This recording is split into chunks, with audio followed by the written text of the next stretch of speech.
Hello everyone. आज की video में हम लोग डिटेल में डिस्कस करेंगे एक बहुत ही इंपॉर्टेंट टॉपिक जिसका नाम है पूना पैक्ट 1932। ये पूना पैक्ट 1932 वीडियो का पार्ट 2 है।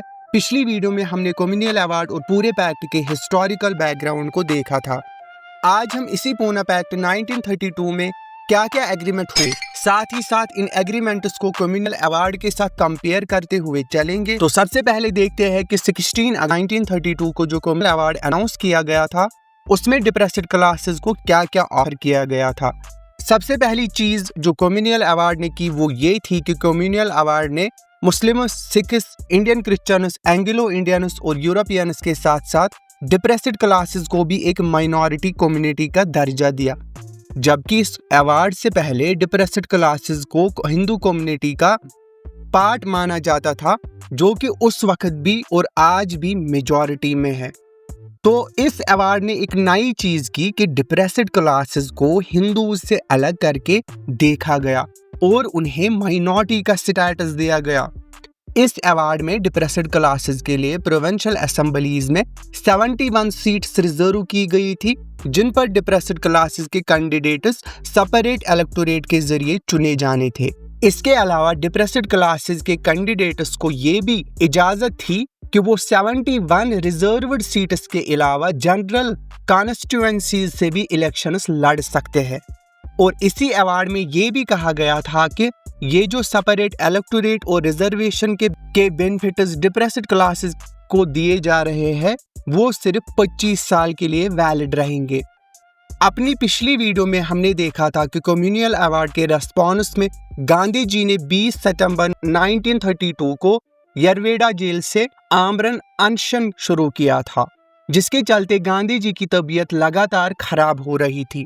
और ऐसे में पंडित मदन मोहन, तेज बहादुर सप्रू और सी राजगोपालाचारी जैसे बड़े लीडर्स डॉक्टर बी.आर. अम्बेडकर के पास पहुंचे और उनसे सेपरेट इलेक्टोरेट की मांग को वापस लेने को कहा।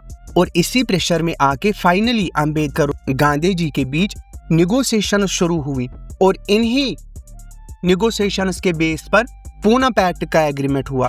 गांधी जी डिप्रेस्ड क्लासेस को दिए गए सेपरेट इलेक्टोरेट को रिमूव करना चाहते थे और ऐसा करने के लिए अम्बेडकर जी ने डिमांड की कि डिप्रेस्ड क्लासेस के रिजर्व्ड सीट्स को बढ़ाया जाए।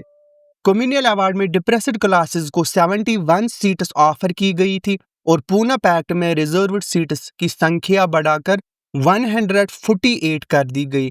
और इसके अलावा कम्युनियल अवार्ड का ये प्रोविजन था कि डिप्रेस्ड क्लासेस के कैंडिडेट जनरल सीट से भी इलेक्शन लड़ सकते हैं। इसे as it is Poona pact में भी रखा गया।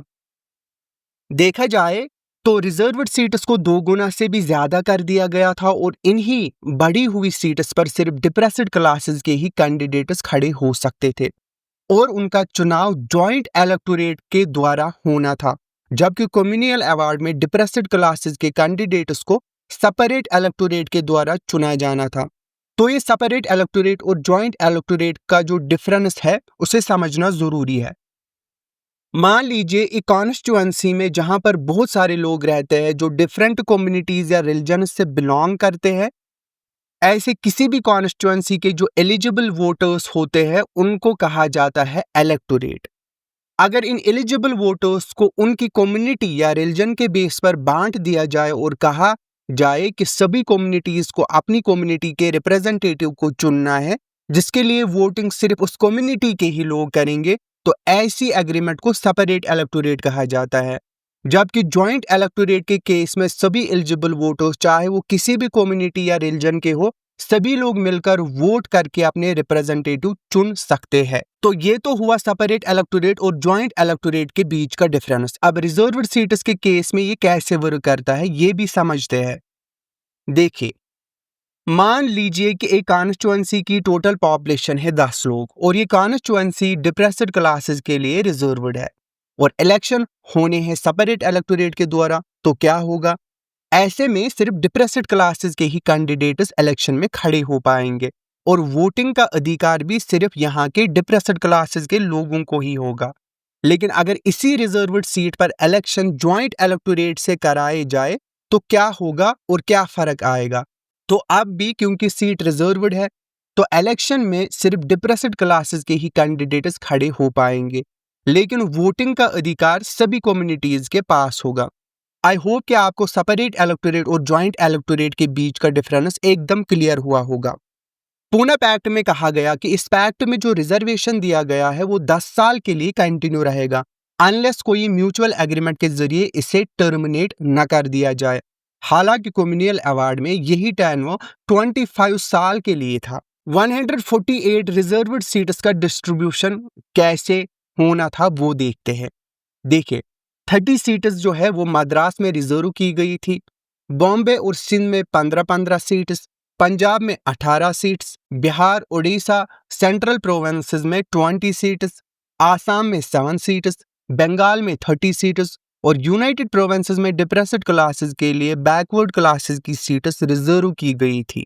पूना पैक्ट के एग्रीमेंट में यहाँ एक बात गौर करने वाली है। इन प्रोविंशियल असेंबली इलेक्शंस में डिप्रेस्ड क्लासेस के लिए जो सीट्स रिजर्व की गई थी, जहां पर जॉइंट इलेक्टोरेट के जरिए चुनाव होने थे, वहां पर इस सिस्टम को थोड़ा मॉडिफाई किया गया था। इस मॉडिफिकेशन को एक एग्जांपल से समझते हैं। मान लीजिए ये जो ग्रीन डॉट्स है ये डिप्रेस्ड क्लासेस को रिप्रेजेंट करते हैं। तो होगा क्या, सबसे पहले प्राइमरी इलेक्शन करवाया जाएगा जिसमें सिर्फ डिप्रेस्ड क्लासेस के लोग वोटिंग करेंगे और इस वोटिंग के जरिए 4 रिप्रेजेंटेटिव्स चुने जाएंगे। उसके बाद जॉइंट इलेक्टोरेट के बेस पर दोबारा इलेक्शन होगा जिसमें इन 4 चुने गए कैंडिडेट्स में सिर्फ एक को वोट करके चुना जाएगा और इसी एक को कॉन्स्टिट्यूएंसी का फाइनल रिप्रेजेंटेटिव माना जाएगा। तो अल्टीमेटली जो बंदा चुना गया, जो रिप्रेजेंटेटिव है, वो डिप्रेस्ड क्लासेस से तो चुना गया, लेकिन कैसे? पहले 4 लोग चुने गए सिर्फ डिप्रेस्ड क्लासेस की वोटिंग से, ठीक है। फिर उनमें से एक जॉइंट इलेक्टोरेट से चुना गया।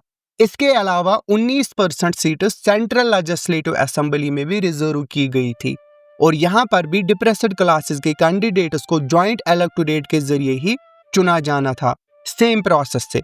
हिंदू महासभा ने भी इस एग्रीमेंट पर मुहर लगाई और ब्रिटिश गवर्नमेंट ने भी इसे एक्सेप्ट कर लिया। गांधी जी ने तो पूना पैक्ट के बाद एक्टिव पॉलिटिक्स से रिटायर ले लिया और यरवेड़ा जेल से 1932 में all India anti untouchability league launch की, जिसका एम था देश से अनटचेबिलिटी को खत्म करना। तो ये था पूना पैक्ट। आज के वीडियो में इतना ही, मिलते हैं नेक्स्ट वीडियो में एक नए टॉपिक के साथ। तब तक के लिए गुड लक।